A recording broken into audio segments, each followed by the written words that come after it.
പിതാവിൻ്റെയും പുത്രൻ്റെയും പരിശുദ്ധാത്മാവിൻ്റെയും നാമത്തിൽ ആമേൻ. കുരിശിൻ്റെ വഴിയെന്ന പുസ്തകം കിട്ടി. യേശുവിൻ്റെ സഹനങ്ങളുടെ അതിദാരുണമായ അവസാനത്തെക്കുറിച്ചാണ് എഴുതിയിരുന്നത്. തുടക്കവും ഒടുക്കവും കണ്ണുനീരിൽ കുതിർന്നതായിരുന്നു. പുസ്തകം അടയ്ക്കുമ്പോൾ ചോര പുരണ്ട കല്ലറയുടെ കല്ല് ആരോ മാറ്റിയിരുന്നു. എൻ്റെ കരങ്ങൾക്കും രക്തത്തിൻ്റെ മണം. ക്രിസ്തുവിൻ്റെ കനമുള്ള രക്തക്കണ്ണുനീർ വീണുടഞ്ഞതുകൊണ്ടാകാം. കർത്താവെ അനുഗ്രഹിക്കണമേ. പരിശുദ്ധ ദൈവമാതാവേ, ക്രൂശിതനായ കർത്താവിൻ്റെ തിരുമുറിവുകൾ എൻ്റെ ഹൃദയത്തിൽ പതിപ്പിച്ചുറപ്പിക്കണമേ. ഒന്നാം സ്ഥലം. ഈശോയെ കുരിശുമരണത്തിന് വിധിക്കുന്നു. ഈശോ മിശിഹായെ ഞങ്ങളങ്ങേ കുമ്പിട്ട് ആരാധിക്കുന്നു. എന്തുകൊണ്ടെന്നാൽ വിശുദ്ധ കുരിശിനാൽ അങ്ങ് ലോകത്തെ വീണ്ടും രക്ഷിച്ചു. അയാളാണ് തെറ്റു ചെയ്തത്. അവളാണ് എന്നെ നോവിച്ചത്. അവൾ വ്യഭിചാരിയാണ്. അവൻ സഭ വിട്ടിറങ്ങിയവനാണ്. അവൾ സ്വവർഗവാദിയാണ്. മറ്റവൾ നിരീശ്വരവാദിയാണ്. മറ്റേ പയ്യൻ ഡ്രഗ് അഡിക്റ്റ് ആയിരുന്നു. അവൻ മദ്യപാനിയും. ആ കുടുംബം ഒട്ടും വിശ്വാസമില്ലാത്ത കൂട്ടരാണ്. അവർക്ക് മതത്തിലൊന്നും വിശ്വാസമില്ല. ഒരുപാട് പേരെ ആരൊക്കെയോ വിമർശിക്കുന്നു. അക്കൂട്ടത്തിൽ കുറച്ചുപേർ വെള്ളയണിഞ്ഞും കാവി ധരിച്ചും തൊപ്പി വെച്ചും നിൽക്കുന്നു. അവർ ഉറക്കെ പറയുന്നു, കുരിശിൽ തറച്ചു തന്നെ കൊല്ലണം, അല്ലെങ്കിൽ നാളെ ഇയാൾ നമുക്ക് ഇടർച്ചയായിരിക്കും. ആരാണെന്ന് അടുത്ത പേജിൽ നോക്കി. യേശു. മൗനത്തിൽ അയാൾ എല്ലാം മനനം ചെയ്തു. എന്നിട്ട് ഒരേ ഒരു വാക്ക്, നീ ആരാണ്? ഞാൻ പുസ്തകമടച്ചു, ചിന്തിക്കുവാൻ തുടങ്ങി. ഞാൻ ആരാണ്? ഞാൻ എന്തിനാണ്? കർത്താവെ അനുഗ്രഹിക്കണമേ. പരിശുദ്ധ ദൈവമാതാവേ, ക്രൂശിതനായ കർത്താവിൻ്റെ തിരുമുറിവുകൾ എൻ്റെ ഹൃദയത്തിൽ പതിപ്പിച്ചുറപ്പിക്കണമേ. രണ്ടാം സ്ഥലം. ഈശോ കുരിശു ചുമക്കുന്നു. ഈശോ മിശിഹായെ ഞങ്ങളങ്ങേ കുമ്പിട്ട് ആരാധിക്കുന്നു. എന്തുകൊണ്ടെന്നാൽ വിശുദ്ധ കുരിശിനാൽ അങ്ങ് ലോകത്തെ വീണ്ടും രക്ഷിച്ചു. കുറച്ച് യുവജനങ്ങൾ കയ്യിൽ പല വർണ്ണങ്ങളിൽ കൊടിപിടിച്ചും ശബ്ദമുയർത്തിയും തെരുവീഥികളിലൂടെ നടന്നു നീങ്ങുന്നു. അവരുടെ മധ്യേ നേതാക്കന്മാർ അലങ്കരിച്ച വാഹനത്തിൽ അഭിവാദ്യം ചെയ്തു നീങ്ങുന്നു. ഈ യുവജനങ്ങൾ ദാസന്മാരെ പോലെ വാഹനത്തോടൊപ്പം കിതച്ചും കുതിച്ചും ഓടുന്നു. കുറെ ദൂരം കഴിഞ്ഞു. മണ്ണടിഞ്ഞ ഗ്രാമത്തിൽ മനുഷ്യരുടെ കൈ, കാൽ, ശിരസ് എന്നുവേണ്ട ഗർഭസ്ഥ ശിശുവും ഗർഭപാത്രവും ചിതറിക്കിടക്കുന്നു. പെട്ടെന്ന് ആകാശത്തു നിന്ന് ഒരു വിമാനം പ്രത്യക്ഷപ്പെട്ടു. അവിടെ നിന്നും ഭരണാധികാരി സെൽഫി എടുത്തു. കരങ്ങൾ വീശി വിമാനം പറന്നു നീങ്ങി. മനുഷ്യരുടെ മേൽ ഭാരമുള്ളതൊക്കെ നൽകി കുരിശുകൾ തീർത്തു അവർ കടന്നുപോയി.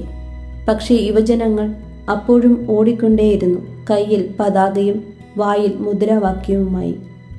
കർത്താവെ അനുഗ്രഹിക്കണമേ. പരിശുദ്ധ ദൈവമാതാവേ, ക്രൂശിതനായ കർത്താവിൻ്റെ തിരുമുറിവുകൾ എൻ്റെ ഹൃദയത്തിൽ പതിപ്പിച്ചുറപ്പിക്കണമേ. മൂന്നാം സ്ഥലം. ഈശോ ഒന്നാം പ്രാവശ്യം വീഴുന്നു. ഈശോ മിശിഹായെ ഞങ്ങളങ്ങേ കുമ്പിട്ട് ആരാധിക്കുന്നു. എന്തുകൊണ്ടെന്നാൽ വിശുദ്ധ കുരിശിനാൽ അങ്ങ് ലോകത്തെ വീണ്ടും രക്ഷിച്ചു.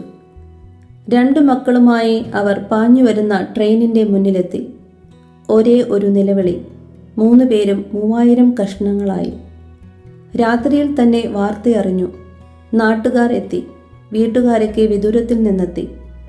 സ്നേഹത്തിലും കാരുണ്യത്തിലും ശ്രവണത്തിലുമൊക്കെ വീഴ്ച പറ്റിയതുകൊണ്ടാണെന്ന് അവർ ചിന്നി ചിതറിപ്പോയെന്ന് മനുഷ്യർ പറഞ്ഞുകൊണ്ടിരുന്നു. ഒറ്റപ്പെടുത്തിയും പുച്ഛിച്ചുമൊക്കെ കഴിയുന്നവരുടെ സ്വരം പുറത്തു വന്നു. ആരെയും വീഴുവാൻ അനുവദിക്കല്ലേ. വീഴുമ്പോൾ ആരെയും ഒറ്റപ്പെടുത്തല്ലേ. ഒരുപക്ഷെ മറ്റുള്ളവർ വീഴ്ത്തിയാലും എങ്ങനെയെങ്കിലും എഴുന്നേറ്റു വരണേ പ്ലീസ്. ജീവിതത്തെയും സ്വപ്നങ്ങളെയും ആരുടെയും വാക്കുകളാൽ വീഴ്ചയ്ക്ക് ഇരയാക്കല്ലേ. പറയാൻ എളുപ്പമാണ്, പക്ഷേ ദുരന്തം ദുരന്തം തന്നെയാണ്. എങ്കിലും എല്ലാ വാതിലും അടച്ചിട്ടില്ല. കർത്താവെ അനുഗ്രഹിക്കണമേ. പരിശുദ്ധ ദൈവമാതാവേ, ക്രൂശിതനായ കർത്താവിൻ്റെ തിരുമുറിവുകൾ എൻ്റെ ഹൃദയത്തിൽ പതിപ്പിച്ചുറപ്പിക്കണമേ. നാലാം സ്ഥലം. ഈശോ വഴിയിൽ വെച്ച് തൻ്റെ മാതാവിനെ കാണുന്നു. ഈശോ മിശിഹായെ ഞങ്ങളങ്ങേ കുമ്പിട്ട് ആരാധിക്കുന്നു. എന്തുകൊണ്ടെന്നാൽ വിശുദ്ധ കുരിശിനാൽ അങ്ങ് ലോകത്തെ വീണ്ടും രക്ഷിച്ചു. തീവ്ര പരിചരണത്തിലാണ് അമ്മ. മകന് കൊല്ലാൻ കഴിഞ്ഞില്ല. അവൻ അവൻ്റെ കഴിവ് മുഴുവനും ഉപയോഗിച്ചു. പക്ഷേ അമ്മ രക്ഷപ്പെട്ടു. ലഹരിയുടെ ലയത്തിൽ അമ്മയെ അവൻ ഇല്ലാതാക്കാൻ നോക്കി. കേട്ടതൊക്കെ ശരിയാണെങ്കിൽ അമ്മ പറഞ്ഞു, സാറേ, എനിക്ക് പറ്റിയ മുറിവുകൾ ഞാൻ താഴെ വീണതുകൊണ്ട് സംഭവിച്ചതാണ്. മകന്റെ കയ്യിൽ ചങ്ങലക്കെട്ട് കണ്ടപ്പോൾ അമ്മ ഓർത്തു. ചോരവള്ളികൾ കൊണ്ട് തൻ്റെ ഗർഭത്തിൽ തൻ്റെ മകനു വേണ്ടി കൂടൊരുക്കിയത്. എന്നിട്ട് അമ്മ വിതുമ്പി. ആശുപത്രിയിൽ മരുന്നിൻ്റെ മണം മാറി നിന്നു. കണ്ണുനീരിൻ്റെ രുചിയും ഹൃദയം കത്തി കരിഞ്ഞുപോയ മണവും. കർത്താവെ അനുഗ്രഹിക്കണമേ. പരിശുദ്ധ ദൈവമാതാവേ, ക്രൂശിതനായ കർത്താവിൻ്റെ തിരുമുറിവുകൾ എൻ്റെ ഹൃദയത്തിൽ പതിപ്പിച്ചുറപ്പിക്കണമേ. 5-ാം സ്ഥലം. ശിമിയോൻ യേശുവയെ സഹായിക്കുന്നു. യേശു മിശിഹായെ ഞങ്ങൾ അങ്ങയെ കുമ്പിട്ട് ആരാധിക്കുന്നു. എന്തുകൊണ്ടെന്നാൽ വിശുദ്ധ കുരിശിനാൽ അങ്ങ് ലോകത്തെ വീണ്ടും രക്ഷിച്ചു. വിളക്കിൽ തിരി കെട്ടുപോയിരുന്നു. കത്തിക്കാൻ എണ്ണയില്ല. തപ്പിത്തടഞ്ഞ് അടുക്കളയിലെത്തി. കലത്തിൽ ഒരു കൈക്കുമ്പിളിൽ ഒതുങ്ങുന്ന വറ്റുകൾ. അവൾ ഇറങ്ങി തളർന്നു കിടക്കുന്ന അപ്പൻ്റെ മുഖത്തെ നോക്കി. അമ്മ പോയ പിന്നെ അവളുടെ ഏക സ്വത്താണപ്പൻ. അപ്പനെ അവസാനം വരെ നോക്കണം. മനസ്സ് ശക്തമായി മന്ത്രിച്ചു. ഇന്നലെ സഹായിക്കാമെന്ന് പറഞ്ഞ അയാളുടെ വീട്ടിലേക്കായിരുന്നു. എന്തു പണിയും ചെയ്തെങ്കിലും അപ്പന് മരുന്ന് മേടിക്കാൻ കാശുണ്ടാക്കണം. അതുമാത്രമായിരുന്നു അവളുടെ ഉള്ളിൽ അവൾ കേട്ട സ്വരം. വാതിലിൽ മുട്ടി. അയാൾ അകത്തേക്ക് വിളിച്ചു. സഹായം വാഗ്ദാനം ചെയ്തവൻ അത് പാലിച്ചു. അവൾക്ക് കൈനിറയെ സഹായം കിട്ടി. കടയിൽ ചെന്നു. മരുന്നും അരിയും എണ്ണയും പയറും വാങ്ങി. അപ്പൻ്റെ മുഖത്ത് ചിരി തെളിഞ്ഞു. വിളക്കും ചിരിച്ചു. അടുക്കളയിൽ എണ്ണ ഒഴിച്ചു. കലത്തിൽ അരിയിടുമ്പോൾ അരി വേകാൻ അവളുടെ കണ്ണുനീർ മതിവരുവോളം ഉണ്ടായിരുന്നു. നല്ല ഉപ്പുരസമുള്ള കണ്ണുനീർ. സഹായത്തിൻ്റെ കാപഠതയിൽ അവൾക്ക് നഷ്ടമായത് അവളുടെ ചാരിത്രമായിരുന്നു. കർത്താവെ അനുഗ്രഹിക്കണമേ. പരിശുദ്ധ ദൈവമാതാവേ, ക്രൂശിതനായ കർത്താവിൻ്റെ തിരുമുറിവുകൾ എൻ്റെ ഹൃദയത്തിൽ പതിപ്പിച്ചുറപ്പിക്കണമേ. 6-ാം സ്ഥലം. വേറോനിക്ക യേശുയുടെ തിരുമുഖം തുടയ്ക്കുന്നു. യേശു മിശിഹായെ ഞങ്ങൾ അങ്ങയെ കുമ്പിട്ട് ആരാധിക്കുന്നു. എന്തുകൊണ്ടെന്നാൽ വിശുദ്ധ കുരിശിനാൽ അങ്ങ് ലോകത്തെ വീണ്ടും രക്ഷിച്ചു. മംഗളകരമായി അവസാനിച്ചു. നീണ്ട കാലം നീണ്ടുനിന്ന സ്വപ്നം സാഫല്യമായി. അവൻ്റെയും അവളുടെയും കണ്ണുകൾ നിറഞ്ഞു. ഒപ്പം മനസ്സും. ചുറ്റിലും തിരിഞ്ഞു നോക്കി. അവരും അവരുടെ സ്നേഹത്തെ ഒന്നിപ്പിച്ച ദൈവവും മാത്രം. തളർന്നു പോയവനെ വിവാഹം കഴിച്ചതിൽ പ്രതിഷേധിച്ച് ആരുമെത്തിയില്ല. ആരവങ്ങളില്ലാതെ ആത്മാർത്ഥത നിറഞ്ഞ ഒരു വിവാഹം. പ്രണയിച്ചപ്പോൾ ആരോഗ്യവാനായിരുന്നു. ഒരുമിച്ചുള്ള യാത്രയ്ക്കായി തീരുമാനമെടുത്ത നിമിഷത്തിൻ്റെ അടുത്ത വിനാഴികയിൽ അപകടം അവൻ്റെ 2 പാദങ്ങളെ നിശ്ചലമാക്കി. അത് അവളുടെ പ്രണയത്തെ തളർത്തിയില്ല. തൻ്റെ പ്രിയപ്പെട്ടവൻ്റെ നിശ്ചലമായ പാദങ്ങൾക്ക് അചഞ്ചലമായ സ്നേഹം കൊണ്ട് അവൾ ആവശ്യപ്പെട്ടത് ഒന്നു മാത്രം: മിന്നുകെട്ട്. സ്നേഹം വേദനകളുടെ പുറപ്പാടാണ്. അതുപോലെ തന്നെ വേദന സ്നേഹത്തിൻ്റെ വെളിപാടും. അങ്ങനെയാണ് അവരുടെ സുവിശേഷവും ശുഭമായി അവസാനിച്ചത്. കർത്താവെ അനുഗ്രഹിക്കണമേ. പരിശുദ്ധ ദൈവമാതാവേ, ക്രൂശിതനായ കർത്താവിൻ്റെ തിരുമുറിവുകൾ എൻ്റെ ഹൃദയത്തിൽ പതിപ്പിച്ചുറപ്പിക്കണമേ. 7-ാം സ്ഥലം. യേശു 2-ാം പ്രാവശ്യം വീഴുന്നു. യേശു മിശിഹായെ ഞങ്ങൾ അങ്ങയെ കുമ്പിട്ട് ആരാധിക്കുന്നു. എന്തുകൊണ്ടെന്നാൽ വിശുദ്ധ കുരിശിനാൽ അങ്ങ് ലോകത്തെ വീണ്ടും രക്ഷിച്ചു. ധ്യാനഗുരു ധ്യാനിപ്പിക്കാൻ വന്നപ്പോൾ മുൻനിരയിൽ ആ അമ്മ ഇരിക്കുന്നുണ്ടായിരുന്നു. കയ്യിൽ കരുതിയ കുറിപ്പ് ചുരുട്ടിക്കൂട്ടി മൂലയിൽ വെച്ചിരുന്ന പേസ്റ്റ് ബോക്സിലിട്ടു. എന്നിട്ട് പ്രസംഗം തുടങ്ങി. കാണാതായ ആടിൻ്റെ ഉപമ പറഞ്ഞു നിർത്തി. നാമൊക്കെ നമ്മുടെ ആലയിലേക്ക് മടങ്ങേണ്ടതായിട്ടുണ്ട്. ഉച്ചയ്ക്ക് ശേഷം വീണ്ടും ഗുരുവെത്തി. എന്നിട്ട് പറഞ്ഞു, രാവിലെ മുന്നിലിരുന്ന അമ്മയുടെ മകൻ, വയസ്സ് 27, മരിച്ചിട്ട് 1 മാസം. നായിമിലെ വിധവയായ അമ്മയുടെ മരണപ്പെട്ട മകനെ യേശു ഉയർപ്പിച്ചതുമായി ബന്ധപ്പെട്ടാണ് രാവിലത്തെ പ്രസംഗം ഒരുങ്ങിയിരുന്നത്. പക്ഷേ ഞാനത് പറഞ്ഞാൽ ആ അമ്മ തൻ്റെ മകനെ ഓർത്ത് വിഷമിക്കുമെന്ന് തോന്നി. അതുകൊണ്ടാണ് കയ്യിൽ കൊണ്ടുവന്ന കുറിപ്പ് കളഞ്ഞത്. ഒരു കൂട്ടത്തിലെ ഓരോ ആളും വിലപ്പെട്ടവരാണ്. ക്രിസ്തു പറഞ്ഞതും പ്രവർത്തിച്ചതും മാത്രമല്ല അത്ഭുതം, ക്രിസ്തുവും അത്ഭുതമാണ്. വീണവരെ കൂടുതൽ ആഴത്തിൽ അടിഞ്ഞു പോകാൻ അനുവദിക്കാതെ, ആർക്കും പരിക്കുകൾ നൽകാതെ കടന്നു പോകാൻ പ്രേരിപ്പിക്കുന്ന ജീവിതമാണ് സുവിശേഷം. കർത്താവെ അനുഗ്രഹിക്കണമേ. പരിശുദ്ധ ദൈവമാതാവേ, ക്രൂശിതനായ കർത്താവിൻ്റെ തിരുമുറിവുകൾ എൻ്റെ ഹൃദയത്തിൽ പതിപ്പിച്ചുറപ്പിക്കണമേ. 8-ാം സ്ഥലം. ഈശോ ജെറുസലേം നഗരിലെ സ്ത്രീകളെ ആശ്വസിപ്പിക്കുന്നു. ഈശോ മിശിഹായെ ഞങ്ങൾ അങ്ങയെ കുമ്പിട്ട് ആരാധിക്കുന്നു. എന്തുകൊണ്ടെന്നാൽ വിശുദ്ധ കുരിശിനാൽ അങ്ങ് ലോകത്തെ വേണ്ടി രക്ഷിച്ചു. 2 വർഷമായി ഡയാലിസിസ് ചെയ്യുന്ന അമ്മ. ശരീരത്തിൽ അത്ര ബലമില്ലായിരുന്നതുകൊണ്ട് ആഴ്ചയിൽ 2 ദിവസത്തെ ഡയാലിസിസ് ആ അമ്മയുടെ ശരീരത്തിലെ ഓരോ ഞരമ്പിനെയും ദാരുണമായി വേദനിപ്പിച്ചുകൊണ്ടേയിരുന്നു. അമ്മയ്ക്ക് 5 മക്കൾ. ഓരോരുത്തരും ഓരോ മണിക്കൂർ വിട്ട് വിളിച്ചുകൊണ്ടേയിരുന്നു. ഓരോരുത്തരോടും ഓരോ വട്ടവും അമ്മ ചോദിച്ചു, മോനെ, മോളെ, ഭക്ഷണം കഴിച്ചോ? മഴയുണ്ടോ? യാത്രയിലാണോ? ഒറ്റയ്ക്കാണോ?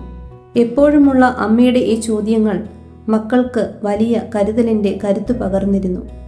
അമ്മയ്ക്ക് വയ്യാതെയായി. അപ്രതീക്ഷിതമായി അസുഖം കൂടി. ആശുപത്രി കിടക്കയിലായ അമ്മയ്ക്ക് അറിയാമായിരുന്നു വിദേശത്ത് ആയിരിക്കുന്ന മകൾ നാളെ എത്തുമെന്ന്. പിറ്റേ ദിവസം അമ്മയെ കാണാൻ, അവളുടെ ജന്മദിനം ആഘോഷിക്കാൻ മകളും ഒരുങ്ങിക്കൊണ്ടേയിരുന്നു. വീഡിയോ കോൾ ചെയ്തപ്പോൾ അമ്മയെ വെന്റിലേറ്ററിലേക്ക് കൊണ്ടുപോകുകയായിരുന്നു. ഓർമ്മകൾ മായുന്ന അവസാന സെക്കൻഡിൽ പോലും വീഡിയോയിൽ കാണുന്ന തൻ്റെ കുഞ്ഞിനെ നോക്കി അമ്മ കണ്ണുകൊണ്ട് ചോദിച്ചു, മോളെ, ഭക്ഷണം കഴിച്ചു? തൻ്റെ ജീവനെയും ജീവിതത്തെയും ഭക്ഷണമാക്കി നൽകിയ അമ്മ യാത്രയായി. മരണത്തിൻ്റെ മുന്നിൽ നിൽക്കുമ്പോഴും അമ്മയെന്ന വികാരത്തെ അവസാനം വരെ കൊണ്ടു നടന്ന അമ്മ. കർത്താവെ അനുഗ്രഹിക്കണമേ. പരിശുദ്ധ ദൈവമാതാവേ, ക്രൂശിതനായ കർത്താവിൻ്റെ തിരുമുറിവുകൾ എൻ്റെ ഹൃദയത്തിൽ പതിപ്പിച്ചുറപ്പിക്കണമേ. 9-ാം സ്ഥലം. ഈശോ 3-ാം പ്രാവശ്യം വീഴുന്നു. ഈശോ മിശിഹായെ, ഞങ്ങൾ അങ്ങയെ കുമ്പിട്ടാരാധിക്കുന്നു. എന്തുകൊണ്ടെന്നാൽ വിശുദ്ധ കുരിശിനാൽ അങ്ങ് ലോകത്തെ വീണ്ടും രക്ഷിച്ചു. ഏലീശ്വ അമ്മയാണ്. 1.5 വയസ്സ് പ്രായമുള്ള കുഞ്ഞിൻ്റെ അമ്മ. കുഞ്ഞിൻ്റെ പേര് അന്ന. പക്ഷേ അവളുടെ പപ്പ മരിച്ചു. അവളുടെ അമ്മ വിധവയാണ്. വളരെ ചെറിയ പ്രായത്തിൽ വിധവയായ അവളെ മറ്റൊരു കല്യാണത്തിന് നിർബന്ധിക്കുന്ന മാതാപിതാക്കൾ, സഹോദരങ്ങൾ, കുടുംബങ്ങൾ. വൈധവ്യത്തിൻ്റെ പരിക്കുകൾ സാരമായി ഏലിശുവയുടെ ജീവിതത്തിലുണ്ട്. അവൾ തൻ്റെ മുറിയിൽ കയറി. ഒക്കത്തിരുന്നുറങ്ങുന്ന 1.5 വയസ്സുകാരിയെ കട്ടിലിൽ കിടത്തി. ജനാല തുറന്നു. ദൂരെ കാണുന്ന സക്രാരിയെ നോക്കി കരഞ്ഞു. മനസ്സ് തുറന്നു പറഞ്ഞു, എനിക്ക് ജീവിക്കണം, നിനക്കു വേണ്ടി, മരിക്കാത്ത ഒരു സ്നേഹത്തിനു വേണ്ടി. അത് നിന്നിലല്ലാതെ മറ്റെവിടെയാണ് ഞാൻ കണ്ടെത്തുക? മറ്റൊരു ജീവിതവും മുന്നിൽ വേണ്ട.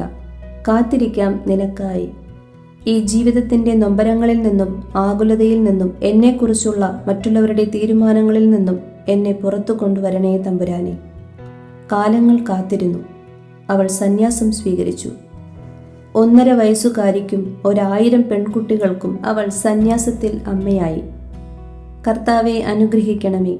പരിശുദ്ധ ദൈവമാതാവേ, ക്രൂശിതനായ കർത്താവിൻ്റെ തിരുമുറിവുകൾ എൻ്റെ ഹൃദയത്തിൽ പതിപ്പിച്ചുറപ്പിക്കണമേ. 10-ാം സ്ഥലം.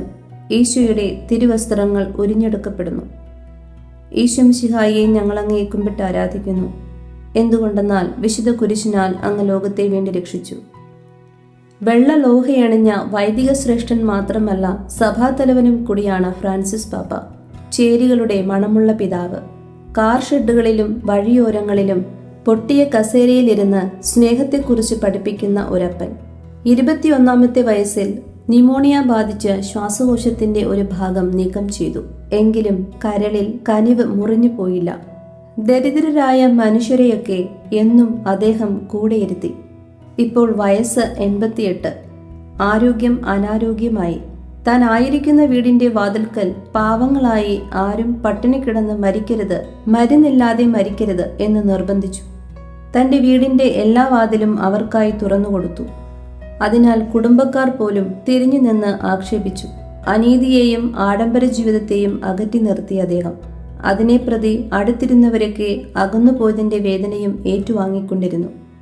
രോഗം കൂടി ആശുപത്രിയിലാണിപ്പോൾ. ജീവിതത്തിലേക്ക് കടന്നു വരുവാൻ മല്ലിടുമ്പോൾ പോലും ഒറ്റിക്കൊടുക്കുന്നവർ യൂട്യൂബിൽ മരിക്കണമെന്ന് വാർത്തകളുണ്ടാക്കി. വാട്സപ്പിൽ മരിച്ചെന്ന് സ്റ്റാറ്റസും ഇട്ടു. അല്പം ആരോഗ്യം മെച്ചപ്പെട്ടപ്പോൾ തനിക്കു വേണ്ടി ആശുപത്രിയുടെ മുന്നിൽ പ്രാർത്ഥിച്ചവർക്കെല്ലാം നന്ദി പറഞ്ഞു. യുദ്ധമുഖത്ത് വിലപിക്കുന്ന മനുഷ്യരുടെ വേദനയെ ഓർത്ത് കരഞ്ഞു, അന്വേഷിച്ചു. ആ ശരീരത്തോട് ചേർത്തു വയ്ക്കപ്പെട്ട സുഹൃതങ്ങൾ ആർക്കും അടർത്തിയെടുക്കാനാവില്ല. കർത്താവെ അനുഗ്രഹിക്കണമേ. പരിശുദ്ധ ദൈവമാതാവേ, ക്രൂശിതനായ കർത്താവിൻ്റെ തിരുമുറിവുകൾ എൻ്റെ ഹൃദയത്തിൽ പതിപ്പിച്ചുറപ്പിക്കണമേ.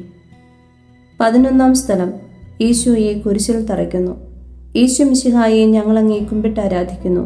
എന്തുകൊണ്ടെന്നാൽ വിശുദ്ധ കുരിശിനാൽ അങ്ങ് ലോകത്തെ വേണ്ടി രക്ഷിച്ചു. മധു ആദ്യം ചോദിച്ചത്, എന്തെങ്കിലും കഴിക്കാനുണ്ടോ? വിശപ്പുണ്ട്. അയാൾ വേഗം അരി അന്വേഷിച്ചു. അത് കുത്തരിയായിരുന്നില്ല. മധുവിൻ്റെ ചോര പുരണ്ട വിശപ്പിൻ്റെ മണമുള്ള ചുവന്ന അരിയായിരുന്നു. തൻ്റെ കണ്ണിൽ നിന്നും വീണ കണ്ണുനീർ കൊണ്ട് മധു അരി കഴുകി. ദാരിദ്ര്യത്തിൻ്റെ ചൂടുകൊണ്ട് അരി വേവിച്ചു. ഒട്ടിയ വയറിന് ഇത്തിരി ചോറ് നൽകാൻ മധു വാ തുറന്നപ്പോൾ എവിടെ നിന്നോ വന്ന 1000 കൈകൾ മധുവിന്റെ കൈകളിൽ നിന്നും ചോറ് തട്ടിയെറിഞ്ഞു. മധുവിന്റെ മുഖം നോക്കി. ഒരു ഭാവവുമില്ല. കൈകൾ കെട്ടിത്തരാമോ? ഞാൻ മടങ്ങുന്നു. ഈ മണ്ണ് എൻ്റെ സ്വന്തമല്ല. എൻ്റെ ചോറ് തട്ടിക്കളഞ്ഞ കൈകളെ ഈശ്വരൻ എവിടെ വീശണമെന്നും എങ്ങനെ വീശണമെന്നും പഠിപ്പിക്കട്ടെ. കർത്താവെ അനുഗ്രഹിക്കണമേ. പരിശുദ്ധ ദൈവമാതാവേ, ക്രൂശിതനായ കർത്താവിൻ്റെ തിരുമുറിവുകൾ എൻ്റെ ഹൃദയത്തിൽ പതിപ്പിച്ചുറപ്പിക്കണമേ. 12-ാം സ്ഥലം. ഈശോ കുരിശിൽ തൂങ്ങി മരിക്കുന്നു. ഈശോ മിശിഹായെ ഞങ്ങളങ്ങേ കുമ്പിട്ട് ആരാധിക്കുന്നു. എന്തുകൊണ്ടെന്നാൽ വിശുദ്ധ കുരിശിനാൽ അങ്ങ് ലോകത്തെ വീണ്ടും രക്ഷിച്ചു. 88 വയസ്സ് പ്രായമുള്ള ഒരു വയോധികനായ വൈദികൻ. പേര് സ്റ്റാൻ സ്വാമി. ഈശോ സഭയിലൂടെ ഈശോയെ ജീവിച്ചു കാണിച്ച വൈദികൻ. അരമനയിലല്ല ജീവിച്ചത്. ദാരിദ്ര്യത്തിന്റെയും അനീതിയുടെയും മണമുള്ള ആദിവാസികൾക്കിടയിൽ അവരിൽ ഒരാളായി അവരുടെ ശബ്ദമായി ജീവിച്ചതിന് ലഭിച്ചത് തടവറയും മരണവും. പാർക്കിൻസൺസ് രോഗബാധിതനായി തടവുകാരനായി കഴിയുമ്പോൾ ഒരു ഗ്ലാസ് വെള്ളം കുടിക്കാൻ പോലും കോടതിയുടെ വിധി കാത്തു കിടന്ന പുരോഹിതൻ. ആദിവാസി ജനതയ്ക്ക് അഭയം നൽകിയതിനും അറിവ് പകർന്നതിനും ഭരണകൂടം തീവ്രവാദി എന്ന മുദ്ര കുത്തി. മരണം വരെ പോരാടി. അയാൾ ക്രിസ്തുവിനോട് പറഞ്ഞു, പൂർത്തിയായെന്ന് മനസ്സു പറയുന്നു, പോരട്ടെ. കുഞ്ഞാടിന്റെ രക്തത്തിൽ തന്റെ വസ്ത്രത്തെ നനച്ച ഫാദർ സ്റ്റാൻ സ്വാമിയെ സ്വർഗം ക്ഷണിച്ചു. തല ചായ്ച്ചു മിഴിപൂട്ടി. എല്ലാം പൂർത്തിയായി. കർത്താവെ അനുഗ്രഹിക്കണമേ. പരിശുദ്ധ ദൈവമാതാവേ, ക്രൂശിതനായ കർത്താവിന്റെ തിരുമുറിവുകൾ എൻ്റെ ഹൃദയത്തിൽ പതിപ്പിച്ചുറപ്പിക്കണമേ. 13-ാം സ്ഥലം. ഈശോയുടെ മൃതശരീരം മാതാവിന്റെ മടിയിൽ കിടത്തുന്നു. ഈശോ മിശിഹായെ ഞങ്ങൾ അങ്ങേ കുമ്പിട്ട് ആരാധിക്കുന്നു. എന്തുകൊണ്ടെന്നാൽ വിശുദ്ധ കുരിശിനാൽ അങ്ങ് ലോകത്തെ വീണ്ടും രക്ഷിച്ചു. ഒരു തുള്ളി വെള്ളം പോലും നൽകാതെ 7 ദിവസം നീണ്ടുനിന്ന റാഗിങ്ങിനു ശേഷം സിദ്ധാർത്ഥൻ മരണത്തിന് കീഴടങ്ങി. അവന് മിണ്ടാപ്രാണികളോട് പോലും സ്നേഹമായിരുന്നു. അതുകൊണ്ട് തന്നെ വെറ്റിനറി വൈദ്യം പഠിക്കാൻ തീരുമാനിച്ചാണ് യാത്രയായത്. പാറയിടുക്കിലും ഹോസ്റ്റൽ മുറിയിലുമൊക്കെ അവനെ വേട്ടയാടി സമപ്രായക്കാർ. സ്വപ്നങ്ങളുമായി പോയ മകനും അവൻ്റെ സ്വപ്നങ്ങൾക്കും മരണം സംഭവിച്ചു. അകാലത്തിൽ പൊലിഞ്ഞു. അമ്മിഞ്ഞ കിനിഞ്ഞൊഴുകിയ അവൻ്റെ അമ്മയുടെ മാറിടത്തിൽ നിന്നും കനമുള്ള ചോരയൊഴുകി. അത് ഈ മണ്ണിനെ നനച്ചു. കുതിർന്നുപോയ മണ്ണ് ഉണങ്ങുന്നതിന് മുൻപ് അഹാബ് മരിച്ചു. ടോയ്ലറ്റ് ലോഷൻ കുടിക്കണമെന്ന് ബലമായി റാഗിംഗ് ചെയ്തു. അവനെ കുടിപ്പിച്ചു. അന്നനാളത്തിന് പൊള്ളലേറ്റ് അഹാബും യാത്രയായി.